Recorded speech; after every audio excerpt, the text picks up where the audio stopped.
everybody, and welcome back to the Consummate Athlete Podcast. I'm Molly Herford. I write about all things fitness-related, particularly cycling. I have a lot of books on the topic. I do a lot of biking, although this winter it's probably been a little more running than riding lately. So that's me. And I'm Peter Glassford. I'm Molly's co-host. I'm a registered kinesiologist and endurance coach. Mostly working with cyclists, but work with a bit of everyone, triathletes, runners, and all sorts of people who move. So that's where we've come to this Consummate Athlete Podcast, where we talk about different ways to move, different ways to be active, and sort of how these things relate to each other. So if you're a sports specialist, we learn from someone playing golf and different approaches to our mental game, and we can take that back to whatever sport you do. Yeah, we've had a lot of pretty exciting episodes in the past few weeks. I've been really stoked on. We had one on running track. We had one on running, but it could kind of apply to any sport, about how to run for the rest of your life. That was pretty interesting. Yeah, longevity. Yeah, that was a really interesting episode. And, we're in, as I say, I coach mostly cyclists. So usually once it gets to the off season, they all decide they're runners of some type, and then we end up with lots of different injuries. So. Yeah, I don't know if it's funny, but it's a little funny. You sort of have to laugh sometimes because I'm as bad as anyone at it. But yeah, we have this very strong fitness, but no, ligament, sort of soft tissue adaptations. The ankles are usually quite stiff, and yeah, we go out there and figure, 90 minutes is a short run, and it's a short ride, so it should be a short run. So yeah, you end up with different injuries. So that podcast was very good. I think people found it helpful, and the book is also very good. Yeah, I'd actually just written an article on how to keep a run streak going, and a lot of what John Beverly talked about in that podcast sort of came up in that context of that article. Yeah, the frequency was a big part of it, right? Like just running most days. Yeah, consistency. But I think the big thing, too, is, just not being an idiot about it. A run streak is never worth it if it's going to leave you injured for the next 6 months. Yeah, and that really was the thing that gets missed is that, frequent, but it, that could be even partially walks some days. Mm-hmm. And, when we were doing the Ironman and really with my clients, I try and get everyone built up to 5K to 5 miles, so 5 kilometers to 5 miles. That's sort of like the sweet spot. And that's, you can toss that off almost without sweating. You can do that and not be super sore the next day, right? And that was sort of my goal. And we built that up more to like a 10K, 10 miles towards the end of that Ironman. But that took, 8+ months probably, where that was just casual. Mm-hmm. Because again, those ligaments, those tendons, they take a long time to adapt. And they go away very quickly. We both had pretty bad colds going on. And I don't know if colds are related to ligaments. Some other injuries and stuff. No, what I'm saying is we kind of had stopped doing a lot of running earlier in January because we were both a little sick, a little bit kind of low. And I'd say this week, finally feel like I'm back to my old running form. And it took a long time to build back up to it. So even when you are a, fairly seasoned runner, this stuff goes away pretty quick. So if you take a bunch of time off. It's usually, maybe a couple weeks, depending on how long you've been off. But yeah, it takes a while to build up that, again, just that frequency, right? And you have to be careful because if you've been off for, weeks, then, the average, a lot of times they talk about in injury studies and stuff like that is how quickly you ramp up stuff, right? So you have sort of your monthly average of hours or mileage or whatever you want to do. And then if all of a sudden you do a week, so this acute loading, if it's very high relative to that, they usually say 50% higher, I believe, is sort of where you get very risky. So if you went from 10 hours a week to 15 hours a week would be easy math. Then you're starting to get a little risky, right? Versus sort of the classic 10% progression. Mm-hmm. Yeah, for sure. All right. So first, before we dive into our Q&As for this episode, we kind of wanted to just talk about the fact that we're finally home. I keep saying today kind of feels like a bit of a holiday for me because it sort of marks actually being up here at our place in Ontario and, actually being in one place for a while. And I mean, granted, I start yoga teacher training soon down in Toronto, so we'll be still pretty mobile, but it's pretty exciting to actually realize that, okay, we're finally in one place and I can actually focus a little bit more. So that's a pretty good freeing experience. And it's a little sad to not be in California. I got there to where we've stayed in California in the past for the winter I got there last week just for 3 days, and it was a little nostalgic and a little sad and, a little hard to leave the warm sunshine, but pretty excited to be back up in the cold. So first we wanted to kind of talk a little bit about the fact that we're up here. So, we're not doing the pro athlete thing of going somewhere warm in the winter. Peter, do you want to kind of speak to that? We've done it once in the past 4 years where we've stayed up here. How did that go for you? It was a fine year. I think the caveat is always, my N=1 involves a lot of big years of training, and, being towards the end of my career, there's a lot of things that I've learned, and, I have a lot of the abilities and things to do, at least for mountain biking. So me taking, we could call it a down year or a lower volume year, the caveat is that often means that you're almost peaking because you've taken the volume down a bit, and maybe you're doing more intensity on the trainer, or, even just you're getting a different stimulus in terms of, now you're riding the trainer. So that's a little different loading on the cycling muscles than riding outside. You're probably, again, doing more intensity. You're probably doing more skiing, doing more running, more strength training. So a lot of times you almost get a boost just from that difference, at least in the short term, right? So a good way to think about anything that's different than your past is that now you have a chance to do all sorts of different things. I coach one, I think he listens often too, but he's gone traditionally done some pretty big miles, but now he's home, and we're doing trainer riding almost, for the first time, doing things like one leg for the first time, doing some running and stuff for the first time. So it's all this new stimulus, and, a lot of times you get a boost out of that, again, assuming you don't get injured running. Womp womp. Yeah. Yeah, so we'll be up here for the winter, so there's going to be a lot more, I think, winter sport talk in the intros as I continue to get... we've been talking running and stuff a bunch more. Well, as I continue to work on my cross-country skiing. It's currently snowing here in Collingwood, so, might get out today, depending on how the trails are. I'm pretty excited to be back in the snow. Maybe. We don't have a lot of snow right now, but... It's coming. There's 3 days of snow coming. We're probably close now. At least the nice thing about the thaw is you get that sort of base of hard. At the moment, it's quite icy, but I think with the bit of snow today, maybe we'll get out. But my dad's pretty excited about the possibility of coming up here and skiing. He was talking a bunch about the ice and then getting the slight snow covering. Apparently, he used to go to the reservoir near us when it iced there over in the winter. Whenever it flurried, he'd go over and cross-country ski across the top of it. Oh, yeah. Yeah, I don't like going on water. Yeah. He also used to sneak in to swim in the summer, and his mom would go with him, my grandmother, and she used to smoke him in the swim. So that's probably where I get my swim prowess from. Right. So, okay. So what else? What else do we got today? All right. Well, just a quick reminder to everybody that the Athletic Bookworms, my book club over at theoutdooredit.com, is kicking off. We just finished up reading... Not kicking off. This is a new thing. You're kicking off a new book for the month. We just finished up reading Roar by Stacy Sims and Celine Yeager, two of my favorite ladies. They're awesome. It's a book all about women's sport, women's endurance training, just kind of so much information in one book. I can't recommend it enough, whether you're a really seasoned athlete or whether you're a new athlete. Pretty much any woman can really get a lot of value out of reading this, and I think a lot of male coaches probably should read this. So I think it's a great one. And actually, I got Stacy on the phone to give me a couple of her best tips from the book, the one piece of advice that she would give to women if they were to, want to know what the key takeaway from Roar was. So we're actually going to pause us chatting and a quick listen to what Stacy had to say. So enjoy this quick tidbit from Dr. Stacy Sims. The first one is that women should know their menstrual cycle and how they feel, because that's the biggest thing. When I start working with someone and I ask them, well, how's your cycle? How does it affect you? Oh, I don't know. What day are you on? I don't know.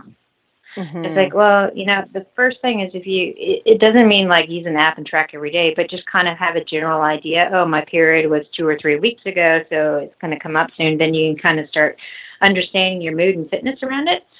And the other thing is don't follow the typical training program. Really work with your own physiology. Once people start doing that, they track their periods and they understand how they are and their moods and their training, and then then they start training in accordance to how their cycle is telling them, they get so much out of it. They get bigger gains. They don't feel as tired.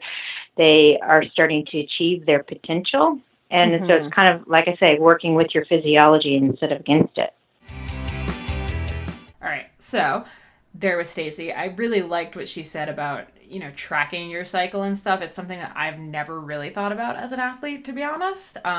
But I mean, I know even in your coaching, Peter, like that kind of stuff does come up and it is really important, right? Yeah, and I mean, your book, Saddle Sore, not to plug that, but if anyone is looking for, especially coaches, I think, the best thing about your book was that it opened up some of these conversations about, periods, about saddle sores. It seems like, oh, that's a little awkward and maybe you're cringing, but when you think about it, like a saddle sore can be hugely disruptive, right? And athletes, and I'm as guilty as anyone, but athletes will continue and continue and continue until it's horrible, and then now you have secondary things like you're getting like a IT tendonitis because you've been shifting over to one side of the saddle. And then also you risk very prolonged time off the bike, right? So I know a lot of people that have needed to get surgery. Right. So these are important issues. And then similarly, periods, it's not an issue for everyone, but there's a lot of people, we're cramping, you're not feeling good, you have a headache. Like when else would you go and train and try and do intervals or race or whatever? So tracking this stuff makes perfect sense when it's, if it's even at all predictable, that might dictate, when you're going to race, there's all different, when we're planning intensity blocks, when you go south for training, there's all sorts of these choices that if you could predict stuff like that at all, yeah, it's very much worth it. And as a coach, if you can open those lines of communication, it's hugely valuable. Yeah. And the other thing Stacey and I talked about sort of after we talked about that, I asked her, a lot of women don't have necessarily, your typical period. I mean, a lot of women have an IUD, a lot of women, are using birth control, so they don't really have like the actual period. And I mean, honestly, like there is the issue that a lot of female athletes just simply don't get it every month. So I asked her what to do in that case. And she said, rather than just being aware of like when you're actually getting your period, tracking how you feel from day to day. So just, on a calendar, whether it's online or, using an app like Clue, or you're just keeping a notebook, just jotting down how you felt in a day. Like, were you bloated? Did you cramp? Did you feel just kind of crappy? And if you do that for a few months, you actually will start seeing those patterns start to emerge a little bit. And you can kind of get a sense of where you are in your cycle based on that, even if you're not actually getting your period. So, enough about periods. Our February book for the Athletic Bookworms is not women specific. It's actually, we're going to read Wired to Eat by Rob Wolf. So he's the man who wrote, is it The Paleo Solution? Yep. The Paleo Solution. He's got a great podcast, very into the paleo lifestyle. But what I really enjoy about him and his podcast and stuff is he's actually quite moderate on the paleo thing. Yeah, this book's definitely much more... Like, it's not like reading a typical paleo, cookbook or like a, one-size-fits-all paleo diet. It's really just focused on eating whole foods and a much more like holistic approach to a healthy lifestyle overall. I already started it and I am really enjoying it. He's a really good writer for one thing, so it's actually an easy book to get through. I know you read it right when it came out. Yeah, I got the audiobook too, and I've followed Rob for quite a while. I was fortunate to meet him actually as well. I went up to one of the like conferences type thing that he had one time up in NorCal. And I've finally replaced the hoodie that he got at that conference. Just recently, it's now a Shred Girls, but I had a NorCal Conditioning, which was the gym that he opened, so I don't know that I'm going to get rid of that hoodie, but Molly thinks so. I might. But all I have to say, it's a great book, talks a lot about just sort of healthy lifestyle. And the reason I've sort of clung now over 10 years to the sort of paleo framework or paleo template idea is that it just makes a lot of sense. It just, you're going to sleep when the sun goes down, having a family that you're, friends and stuff that you can talk to and so getting away from that, like it has to be these like you never have dairy or, these clinging points to it, but just thinking, the whole foods cliche and, finding foods. This book is very much about finding that, sort of diet that works for you, because we're not all the exact same, right? Some of us don't tolerate dairy. Some of us need to sleep way more. Molly doesn't need quite as much sleep as I, and I'm a baby if I don't get like even 9 hours of sleep. He is. And that's just, it comes down to genetics, and it comes down to lots of different things along these lines, right? The different exposures we've had over our life. So this book really sort of, as Molly says, reads well and is pretty good, but I think there's a lot of different, as we end our January resolution period, it gets sort of to the heart of the, lifestyle, diet, socialization, exercise, sort of, I don't know, quadrennial, quad, yeah, stool, a couple legs of a stool. Yeah. Peter just fell off his chair. Anyway, yeah, so we're reading that. You can go check out theoutdooredit.com, and the post about that's going to be up tomorrow, since, first of the month and everything. But you can, preload that book into your Kindle and get ready to get reading on it. So yeah, stay tuned for that. Anyway, let's get into some of our questions here. So the first one, I think is super interesting since we're about to hit Cyclocross World. So we're still very much in cyclocross season. We've got a little bit of time left. So that's Saturday and Sunday. Oh, yeah, what are that's the right. dates? Saturday and Sunday. I think it's the 4th and 5th of February. So this weekend, if you can tune... 3rd and 4th. If you can tune in, I highly recommend watching it. Women's race Women's race is going to be so good. I'm still holding out for some sort of craziness in the men's race, but so far... Matthew Van Der Poel is going to win. Poel's You heard it here first. Very dominant, but Wout might be holding on. Maybe he's been peaking just for that one. I don't know. Yeah, that'll be good. It's on UCI YouTube channel. Is that something you would Google, or what do you... Yeah, you could assuming look up... you're not in the U.S.? If you're not in the U.S., UCI YouTube channel. In the U.S., you need to use some sort of blocking system, or... If you're in the U.S., use the Hola VPN blocker and mask it to look like you're in Europe watching it. Or you can just check out, I think, cyclingfans.tv has usually some good bootleg links. But yeah, I don't really know where else it's going to be streamed, unfortunately. So it's a little bit of a hassle to watch it in the U.S., but it's well worth it. Yeah, really good coverage too. Like it's, even if you're just, it'll be on earlier in the day in North America. Yeah, 9 a.m. for the men's for the men's race. Women's will be more like 7. Women's actually, I think, is the day before at Saturday. Yeah, Saturday morning at 9 a.m. Eastern. Oh, okay. So that's like a good Saturday morning breakfast. Mm-hmm. Even just in the background, you can have some nice Belgian. It'll be like Belgian people talking. No, usually they have English feed for that. Oh, okay. Not even an accent? Not even an accent. Well, French accent sometimes. Well, you could have maybe eat some waffles. Yeah, breakfast. Definitely plan on waffles on Saturday before you start reading Wired to Eat. But yeah, I mean, from a consummate athlete standpoint, if you haven't seen cyclocross, and again, if you're flexible on Saturday or Sunday or both, it's a very, very cool sport. It's only an hour, between 40 and 60 minutes, and very athletic, on and off the bike, muddy, all sorts of crazy things happening. So it's not just a cycling race, I guess. It's also a good one to watch on the trainer, I think. Yep. Yeah, very good. Very exciting. A lot of my athletes will be doing that for sure, and they'll, visualize their local cyclocross race and racing Van Der Poel, and yeah. Yeah, so good luck to the people we know that are racing, by the way. Anyway, the first question we had is, why should someone do endurance when the focus is on shorter races? Right. So, for example... that could be anything. That could be a 5K, like mud run, OCR type thing. It could be a cyclocross race. Like we say, 40 minutes is pretty standard for, amateur age group type duration. Mm-hmm. Track racing on the cycling, or track for running even, right? So your sprinters and stuff like this. Mm-hmm. So the question is, if you're, again, let's go use the example of cyclocross. So you're doing sort of a 40-minute hard, just hard for the whole time. It's sort of up and down, on and off, but, essentially you're just going really hard for 40 minutes. Why would you then go out and do a 2 or 3 or 4 or 5 hour ride? Good question. And so the reality is you can't, if you just think about whatever you're doing as that very specific thing, like that, no one really trains like that. That'll work initially maybe, but you don't. By like that, you mean really hard? Well, you couldn't, you don't train for the thing you're doing by doing exactly the thing you're doing every single day. Right. Right? You can't do 40 minutes hard every single day. You just can't. It'll be 40 minutes moderately hard and then not very hard eventually, right?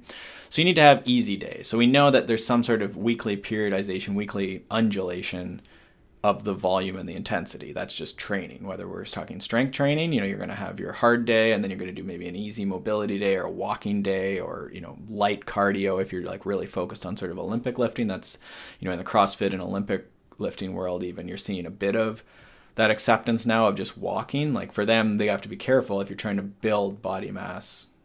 Got to be careful with the amount of volume and endurance you're doing, but you're seeing much more like they're realizing that aerobic ability is part of your ability to recover, right?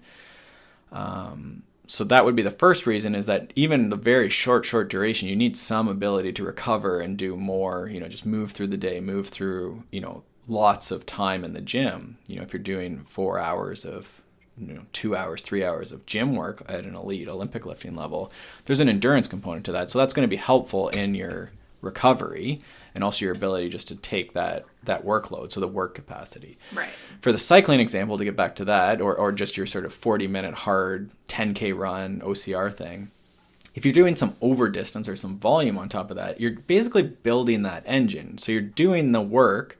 If you think about it as calories, you're maybe putting out the same calories, but it's taking you longer because you're going easier and steady. And so you're able to sort of complete that same work at a lower intensity on the days that you're not doing intensity. So again, you're having that undulating intensity to allow the recovery to come back in a day or two and do another hard workout.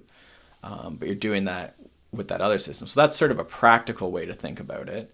And then on the more, I guess, physiological way to look about it is that there's different adaptations. So endurance, a lower intensity is going to have more, things like mitochondrial density or aerobic benefit, your ability to use oxygen. And we're going to sort of build that doing that lower intensity is the way we might think about that on a fairly simplistic level. Whereas when we do intensity, typically that's, producing the oxygen and having, really high output. So you're breathing really, really hard. You're trying to pull in as much oxygen as you can when you're sprinting up that hill, right?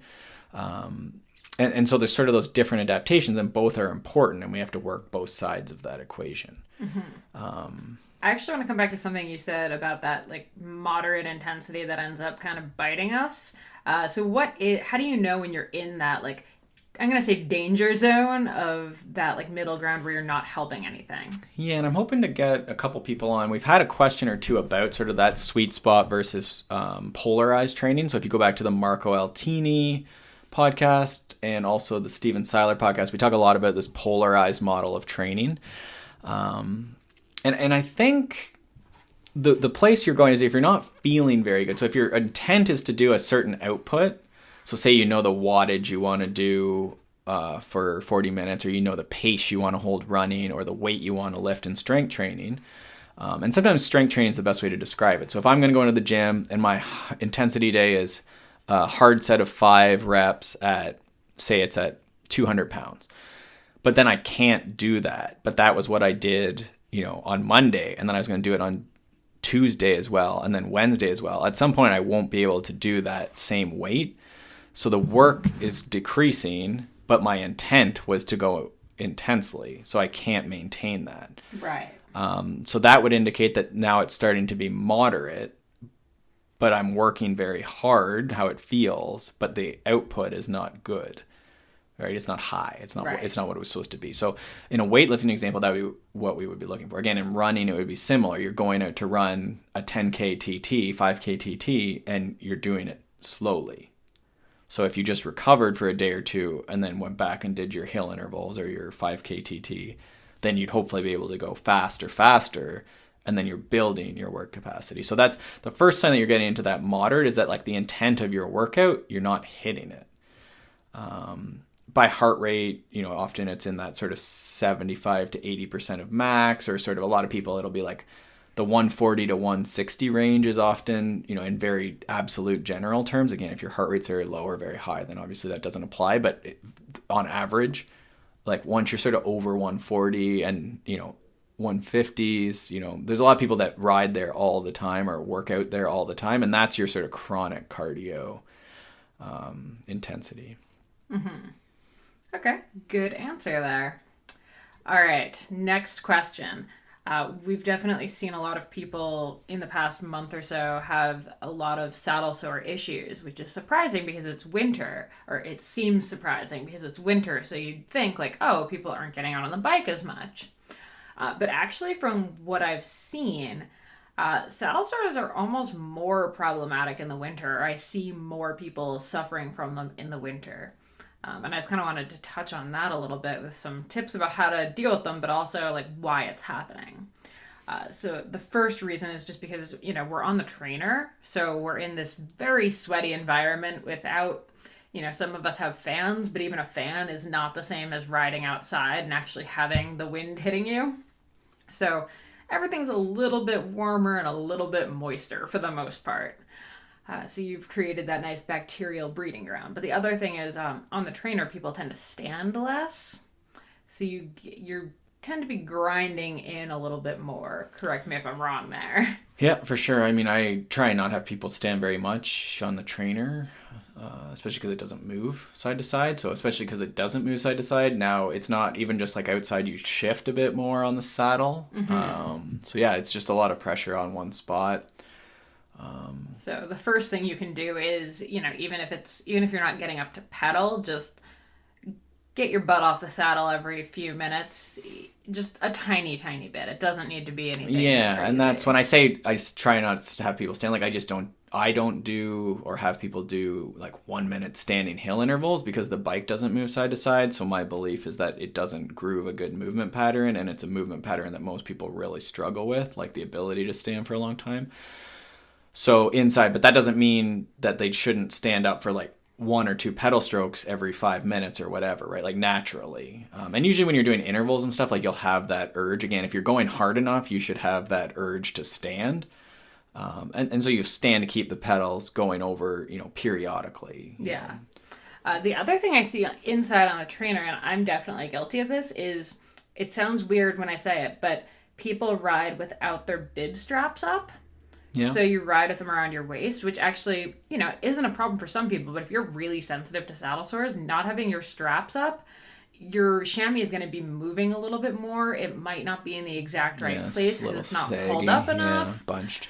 So, you might look really goofy, but pull those straps up. That's another way to kind of mitigate that. And the other thing is I see people all the time getting off the trainer, and because you're in your house, it's really easy to just immediately go to grab your food out of the fridge, check your email, finish watching whatever episode of Netflix you're watching on the trainer. Yeah, it's pretty easy. And I mean, I end up doing a lot of double days all the time. I really like them. But in the winter, it's sort of conducive. You're going to hit the gym later, or maybe you're going to do another spin later or whatever. Yeah.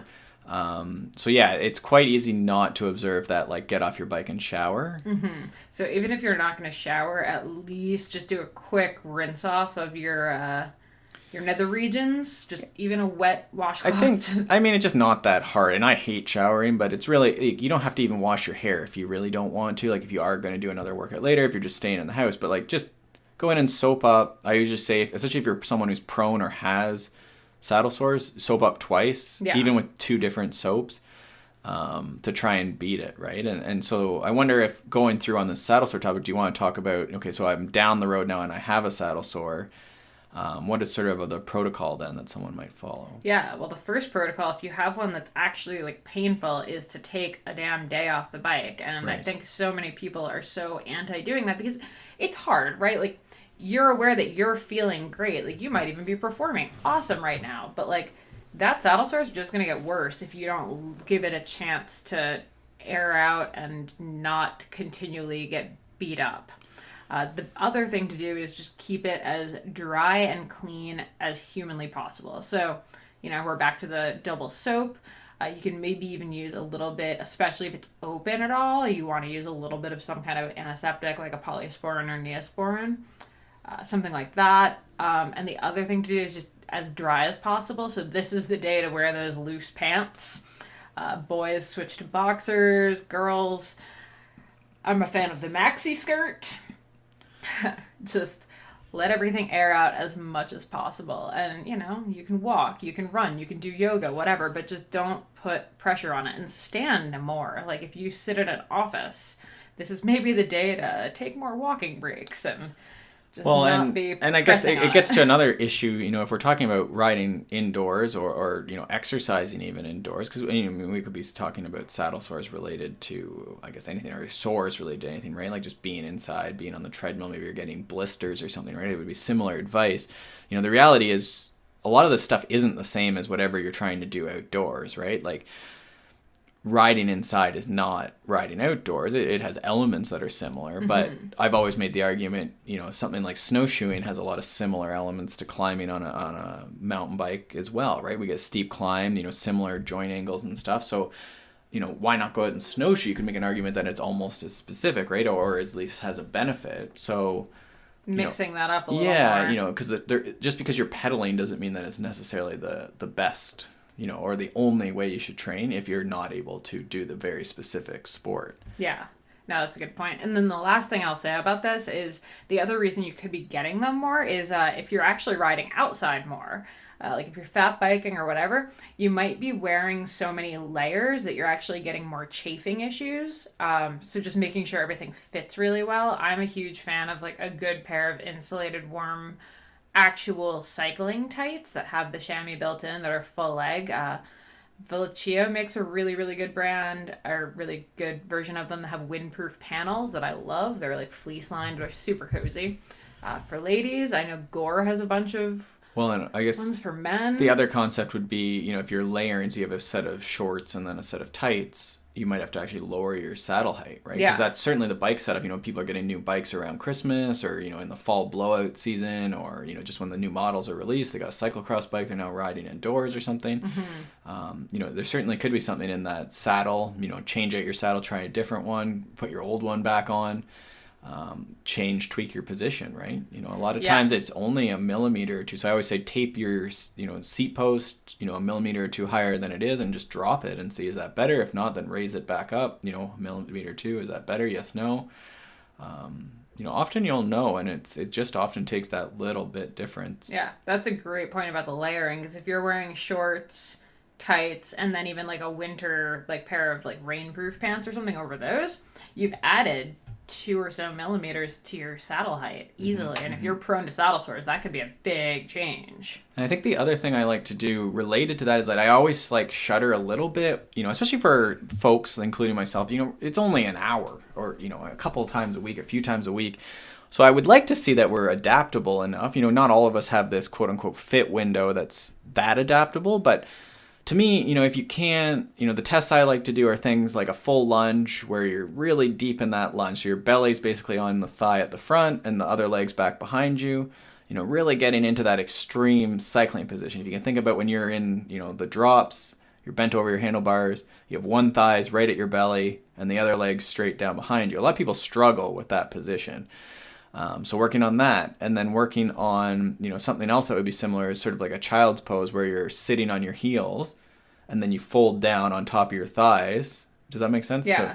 So you're sort of kneeling on both knees and then you sit your butt down onto your heels and then you fold forward onto your thing. Most people cannot put their chest onto their thighs with their butt on their heels, right? Like fold yourself right in, you know, you're just accordioned right down into a small little, I don't know what you are, accordion. So that position is a very extreme example of like where you are in the cycling position, right? And again, most cyclists are stuck at 90 degrees. Most people are stuck, we were only sitting in chairs. So, you know, just spending some time a bit on that mobility, go to yoga class, again, cross training, you know, your off days, your undulating intensity and volume, to try and get on top of that. And I would think that you'll start seeing yourself being more adaptable, you know, unless you're really pushing volume and at some point the tissue has to adapt. But yeah. All right. Good stuff there. Next one, I actually really like this question because, you know, in the New Year's resolution time and everything, we always talk about like setting goals and blah, blah, blah. But how do you motivate? What do you do if you don't necessarily have a race goal? Like if you just don't have that point B?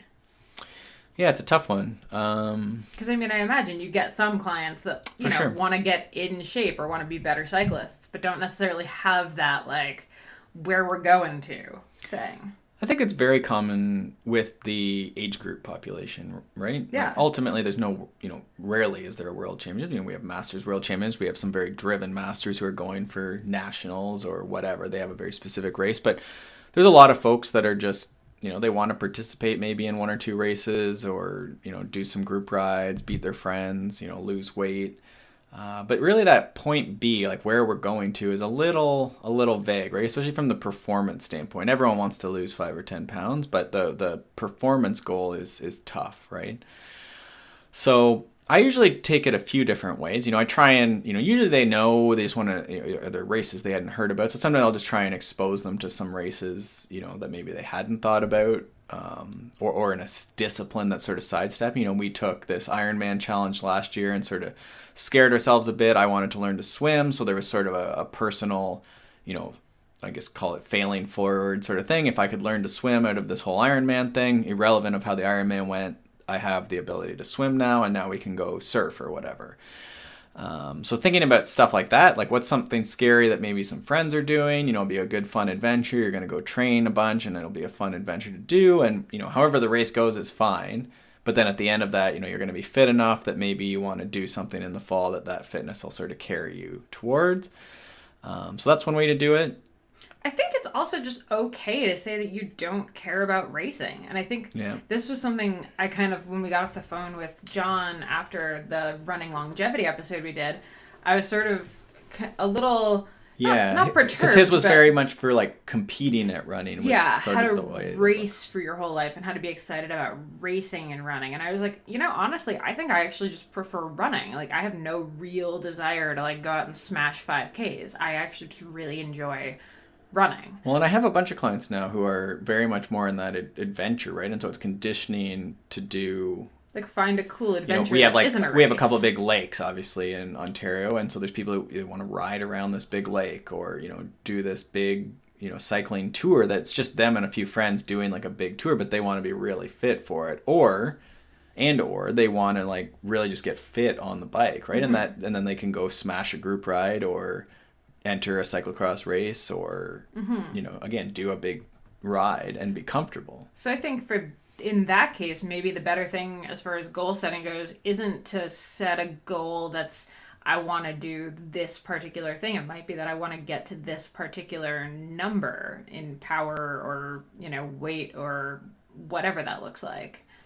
And figuring out some metric that's going to be the goal. And it's sort of the, stepping back to our earlier question about the volume and why you would do volume. Like the volume essentially is like, it's almost like building the engine, your work capacity.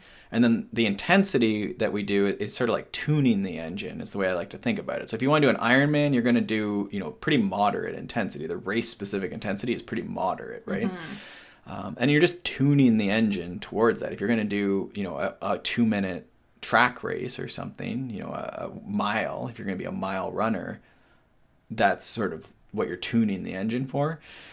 So in this general example we have here now, you're just sort of building the work capacity and, you're tuning it and sort of, what you enjoy or whatever. But, if you decide in a month, as long as the engine's there, you can sort of tune for the race that's coming. You can prepare those specific things that you need to know or do or have the specific intensity for, right? Mm-hmm. So that's the other approach, is to just, condition someone, right? Essentially, a lot of personal training type clients, right, are being conditioned for health and fitness and that sort of stuff, right? Yeah, for sure. So I think, takeaways from that would be, just think about getting fit, because then once something strikes you, you're ready to go. And then I think just consider sort of what friends are doing and maybe even just sidestepping into something that's going to make you learn a different skill, right? Mm-hmm. So if you've always raced on the road or you've run on the road, maybe try some trail stuff, right? And just go dabble in something that you're new at, right? You don't know expectation, but you have to learn some new stuff. Yeah, for sure. All right. How can I work on my mountain bike skills when I can't ride the trails? And this is not just a winter issue, right? This is a rainy season issue. This is the trails are really far from my house issue. I don't know that many people that can ride out their door and hit trails. So mountain biking, presents a challenge like that. I mean, I think it relates to a lot of sports, right? Like rock climbing would have stuff like this. Oh, sure. Strength training, you can't always get to the gym. Running, you can't always be on perfect trails or perfect roads or perfect track. So a lot of people, you can't always be in your specific sport discipline, right? So that's why cross training exists. But specific to skills, for cycling, we talked about on the trainer. So, I mean, I'm big on getting people to get on and off the trainer. So we're practicing, a slow motion sort of cyclocross mount, dismount perhaps, practicing clipping in. I was going to say, I'm a lazy fan of the clip in, clip out for like 5 minutes. What do you mean for 5 minutes? Like I would just do it every 30 seconds for 5 minutes. Just be spinning clip normally. in, clip out. Clip Yeah, in, no. clip out. And I mean, that's why I really like one leg pedaling because it makes you clip in and clip out. And then also it's sort of like a core challenge in some ways where you have to like brace against 2 arms and a leg, a dynamically moving leg.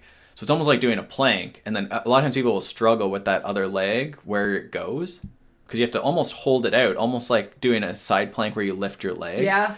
So a lot of people struggle, like they want to put a chair beside them or like rest it on the trainer or something. But that's sort of like a weird drill where you're getting this, like you're interacting with your bike in a different way. But like if you've ever done a tripod or an outrigger on a bicycle, you're cornering and you have to put a foot out. A lot of people aren't comfortable doing that. Right. That's why you see falls with outstretched arm. People stay on their pedals and just put their arm out and fall over. Whereas if you can put an outrigger out and interact with your bicycle with 3 limbs attached, right? So it's almost a bicycle skill you're practicing while riding this trainer.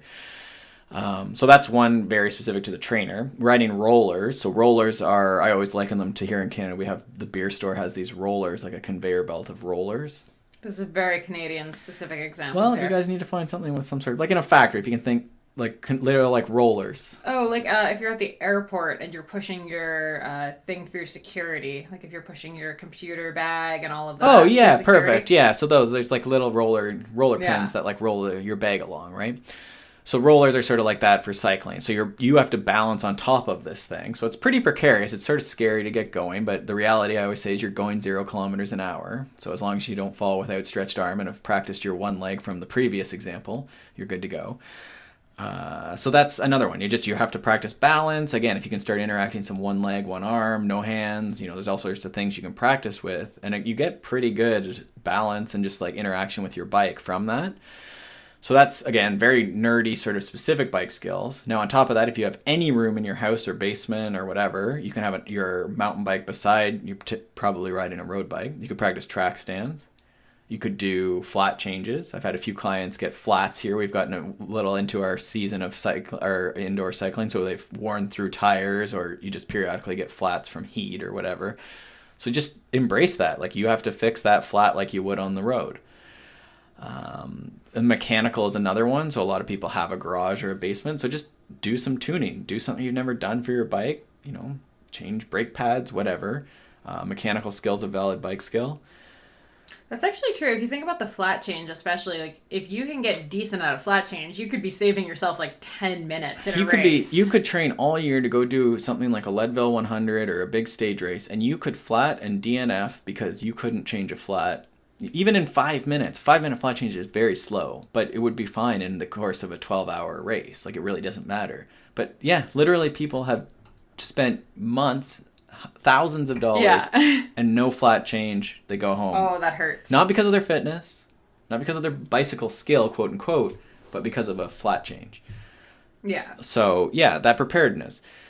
So then more specific to bicycle. So they have places like Joyride 150 here near Toronto in Markham, Ontario. So that's just a big indoor bike park open to all types of bikes, really. Mm-hmm. We'll actually be there coaching a women's weekend is next weekend, February 4. So there'll be 10, 11. Yeah, 10, 11. And yeah, so something like that is an obvious choice. Sometimes we'll have indoor like BMX parks. You can maybe sometimes rent bikes and stuff too. So that might be more common than like a giant bike park. Bike parks are more common though now. Yeah, Joyride even has a cross-country loop inside of it. So yeah, that's what I mean. A lot of people will go and you can ride your mountain bike all around too. Similar, we've seen people, we're part of the Ryan Leach connection, which is like an online bike skills sort of courses. So they teach you how to wheelie in 30 days, that sort of thing. Ryan's been on the podcast now a couple times if you look back. Most of the wheelie challenge you could do in a big basement if you had to. But you could also definitely do it You could in your certainly do driveway. elements of the wheelie challenge. You'd have to have a decent basement and decent control of your balance and bike skills and stuff. But there's slow speed skills and balance skills, baseline balance. So it's essentially track stand, ratcheting, that sort of stuff. So if you have any room, like if you don't need a lot of room for a lot of those ratcheting, slow speed skills. So certainly that's a very easy example that you could do. A lot of people use underground parking lots. I have no guarantees about your safety for that, but a lot of people do that for a variety of types of skills. And what else are we thinking? And then my other thought was just like, no matter where you are, like we're pretty northern here, and we just had a week where it got up to above freezing. The roads dried out eventually. If you were so predisposed, we have a local skate park, you could have shoveled that, and in a day it would have been dry for sure. The skateboarders will often bring towels, and they'll like, oh wow, try and get it dried quicker.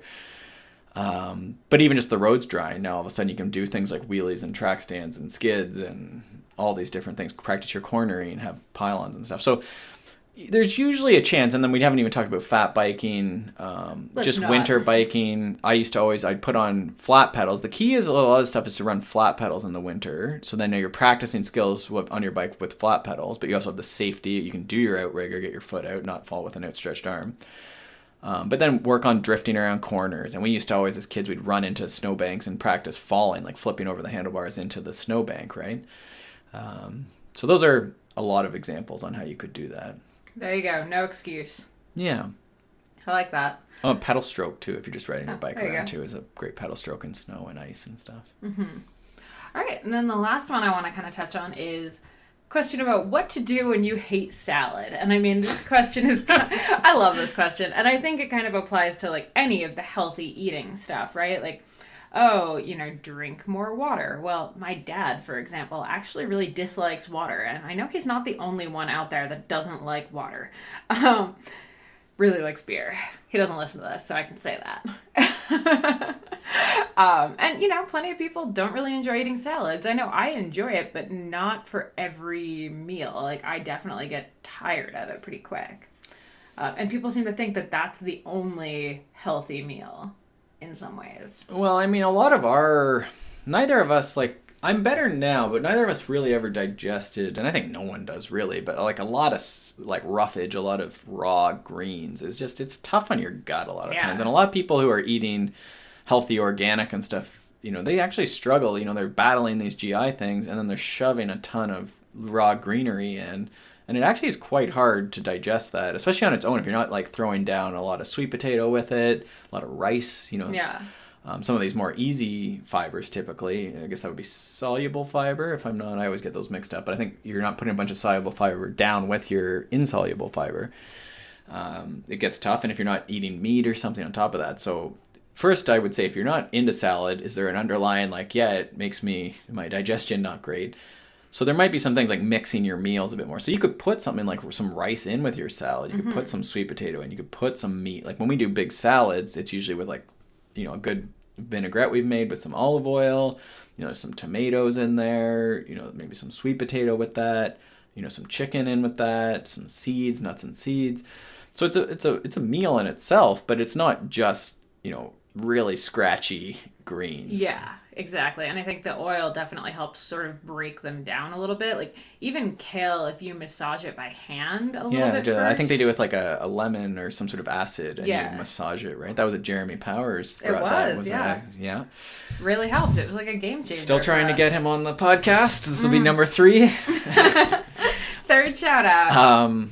Anyway. But I was going to say, I guess my other point just to that was that a lot of our greenery, we actually just cook in. So in the morning, we cook like almost a full bag of spinach or a frozen spinach, a lot of frozen spinach in with our eggs and sweet potatoes. We just do it in a pan, covered. We get our core routine in while that's cooking, come back. It's all pretty much ready. And so that's a ton of greenery, and there's still nutrients in it. Don't believe the hype. You wouldn't even notice, though, that you're really eating No, it. it's like it boils down to nothing. But now you've got, this big whack of greenery, you're good to go. Basically like an omelet. It's really fancy. Yeah. So did you have other thoughts about salad or how to make it nice? I did. Well, the first thing is actually mixing it really well. So the biggest thing that I changed with our salads this year, I think, to make them taste better and like eat better, is I'll actually mix them now in a giant bowl. So, put the arugula, spinach, kale, whatever your greens are, And then, your tertiary vegetables, so tomatoes, peppers, all of that fun stuff, cucumbers, etc. Your protein, chicken, whatever that looks like. And then your vinaigrette. And, I sometimes toss in a little bit of like feta cheese or something. Throw in the sweet potatoes to give it a little bit more carb. And then I put a lid on it and like shake the crap out of it. And I think that's made a massive difference as far as like palatability of it goes, because you're not trying to get the one piece that has all the dressing on it. Right. I find that's like the biggest pain with salads is just, you get the one piece that had the dressing, but now you're eating a bunch of greens that have nothing on it. The mixture isn't right. I'm also the weirdo that does that with like Chipotle. I'll leave the top on and shake it really hard to try to mix everything up because I hate getting the one bite that's all guacamole and then a bite that's all rice. Right. So I think that's the thing people miss. Other thing is arugula. I've turned a few people onto arugula. Yeah. And so I can eat arugula on its own. Like it's so peppery and delicious. A little bit of salt and a little bit of just something liquidy. So even just sliced up tomatoes with arugula and a little bit of sea salt. It's actually very high in nitrates. So if you're geeked out on the whole like beetroot juice, that type of stuff, arugula is actually quite high. It's also called rocket if you're in like the UK. Yeah. So that's a favorite. But arugula is quite tasty. So, if you've been only doing kale, that's typically quite hard to digest. Yeah. So try mixing, spinach with arugula or just arugula or arugula with some kale and, you get a nice taste out of that. And if you are just sticking to romaine lettuce, please add in some other greens. Yeah. I mean, a little bit of romaine's totally fine. Yeah, it bulks it out for sure. Yeah, but add some other stuff in there. The other thing is, when people say salad, they mainly just mean that you want to be eating a lot of veggies. So what we do instead of a salad is pretty much put everything that I just listed, so spinach, tomatoes, peppers, carrots, etc., into the crock pot with either like a chicken broth or a beef broth. Like I've been making our own bone broth lately, or even just chicken bouillon or vegetable bouillon, and just make a giant vegetable stew. And I find in the winter, that's really nice when you come back from a ride or a run and you're freezing and you got this nice bowl of veggie stew. It digests a lot easier. I just think it's a really good option instead of doing a salad in a lot of ways. And I mean, crock-pot's super easy. Like this takes me, 5 minutes to get started? And then do it when you're making breakfast or something. Yeah, and then boom, dinner's ready, lunch is ready. You've got meals for like 4 or 5 nights. It's awesome. The other thing we do a ton is spaghetti, where it's primarily tomatoes and spinach in the sauce, and we use fresh tomatoes, fresh spinach, and then instead of spaghetti, use spaghetti squash. Or my mom actually just got me turned on to zucchini noodles. She used a spiralizer on them, which I think is still a useless piece of kitchen equipment, but no, I love I call it, I think, a noodleizer, don't I? Yeah, I think so. Yeah. It's a really doofy piece of equipment, but it actually is. It was delicious. I was actually convinced that she had done half regular noodles and half zucchini on my plate. Yeah, if you do a good job, I find you have to saute them a bit. But yeah, it's a really cool thing. And I mean, you can do similar noodle type thing with a lot of vegetables. Even if you're handy with a peeler or something, you can take the zucchini and just sort of take your time and almost like you peel it, but keep peeling it. And then you get essentially some sticks, right? Yeah. I was shocked. I honestly thought she had put a bunch of white pasta spaghetti into my thing. She's like, no, it's all zucchini. And I looked and I was like, holy crap, it is. Yeah. So that's a really good one. Okay. And then to finish off, water.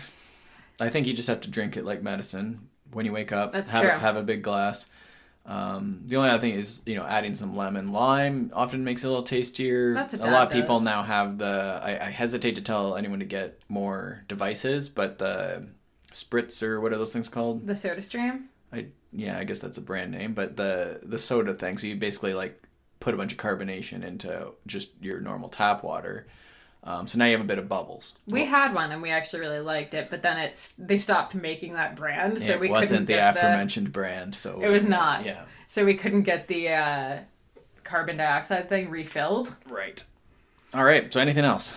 I think we're getting towards our hour here. I think we're getting towards our hour. I think that's about it. Just a quick reminder, if you are interested in kind of doing a bit of a kickstart to a healthier lifestyle, if you sort of need some of that push towards better sleep, better eating, better mobility and flexibility during the course of the day, all of that fun stuff. We have a free 7-day Healthy Kickstart that comes to your email inbox every morning. So it's a great way to kind of kick off getting to a healthier starting place so you're ready for your spring training to really kick in. You can find that at any of our sites. So consummateathlete.com, it's over at the Outdoor Edit. Do you have it on smartathlete.ca? Yeah, I think it's there somewhere. Perfect. So check out any one of our sites. As always, if you could rate and review this podcast, you can now do it in the iTunes app. So that's pretty exciting. So as soon as we're done here, just go in, hit it. Let us know what you like. Let us know what you want to hear more of. We would greatly appreciate it. That's all for today. Stay tuned for some awesome episodes coming up soon. Thanks for tuning in. Hey guys, before you go, we just wanted to have one quick word from our sponsor, Health IQ. Health IQ is a life insurance company that helps the consummate athlete like you save money on your life insurance. To find out more, you can check out healthiq.com/CAPOD. That's CAPOD for all the details and to take a free quiz. Thanks so much for listening to this episode of the Consummate Athlete Podcast. To check out all of the show notes for this show, go to consummateathlete.com, and to follow along with our various adventures on the social medias, you can check us out on Facebook at facebook.com/consummateathlete, or follow me, Molly Herford, at Molly J. Herford on Twitter and Instagram. And I'm at Peter Glassford on Twitter and Instagram. And if you could do us a huge favor and rate and review the podcast over on iTunes, that helps us bring on more guests, get more episodes out, and do more cool stuff. So we would be forever grateful. And if you're looking for coaching for endurance sport or just for health and wellness, you can check out smartathlete.ca. And for amazing outdoor content, you can check out theoutdooredit.com. Aw, honey. And that's theoutdooredit.com for Molly Herford's writing and all things outdoors. All right. Thank you so much for listening, guys, and we'll see you next time.